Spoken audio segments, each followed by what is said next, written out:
here on, the terror in the small village only grew more intense. The creature, a monstrous abomination from the darkest depths of the jungle, had claimed yet another victim, leaving the villagers quivering in fear. But for one brave soul, the time had come to confront the creature and put an end to its reign of terror. Armed with only a rusty machete and his own fierce determination, he set out into the jungle, determined to track down the beast and put an end to its murderous rampage. For hours he trudged through the dense foliage, the jungle closing in around him as the darkness deepened.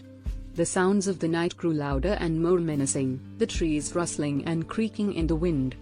Finally, he saw a glint of movement ahead, and he quickened his pace, heart pounding in his chest. As he drew closer, he could make out the shape of the creature, hunched over its latest victim, its jaws ripping and tearing at the flesh.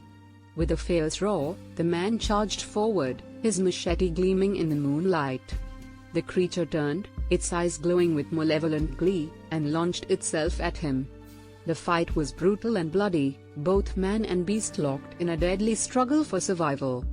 But in the end, it was the man who emerged victorious, his machete buried deep in the creature's chest.